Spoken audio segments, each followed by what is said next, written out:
If you're going through menopause and you have itchy skin, this is for you. I am a gynecologist and pelvic surgeon, and I am going to explain why this happens and what you can do about it. If you're new here, I make content every Monday and Friday.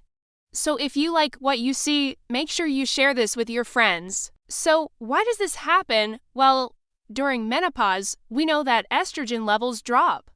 And when estrogen levels drop, not only does that cause symptoms like hot flashes and night sweats, but it also causes changes in our skin. Specifically, the top layer of our skin starts to thin. It becomes more dry, and as a result of that dryness, it leads to itchiness. There are other things that can make the itchiness worse. One is that sometimes people who go through menopause will gain some weight.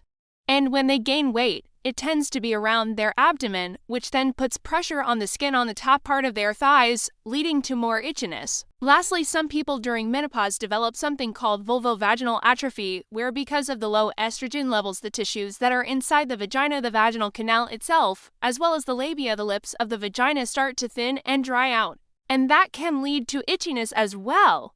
So what can you do about it? Well, one is to moisturize. I know many people are afraid to use lotions or creams on their genital area, but you can certainly use things like coconut oil or cocoa butter on your thighs and the areas where you're experiencing itchiness.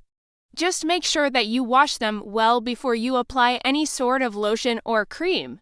You could also consider taking an oatmeal bath. Oatmeal has been known to be very helpful for people with very dry, itchy skin. In addition, you can apply cool compresses to the area to help with the itchiness. Lastly, you can wear breathable cotton underwear. Sometimes, if you're wearing different materials, it can lead to more sweat and more itchiness. So cotton is always a great way to go. Also, consider wearing comfortable, loose clothing. So avoid tight jeans, tight belts, and anything that might be putting pressure on the skin where it's already itchy. If these things don't work, see a dermatologist or your primary care doctor. They may prescribe you a very weak steroid cream that you can apply to the area that may help with the itchiness. If it's only in the vaginal canal and you're noticing that you have vaginal dryness, you can certainly see your gynecologist, and we can offer you things like vaginal moisturizers or lubricants that you can use in the vaginal canal specifically to help with dryness. So, one is something called closma. This is where people get pregnant or they on birth control pills and they develop these itchy raised bumps.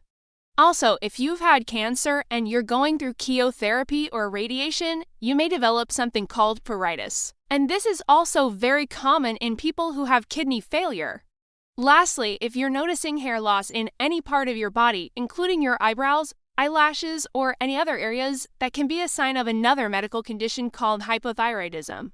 So make sure you talk to your primary care doctor about that as well. Alright, thank you so much for watching as always. Remember to take care of yourself because you're worth it.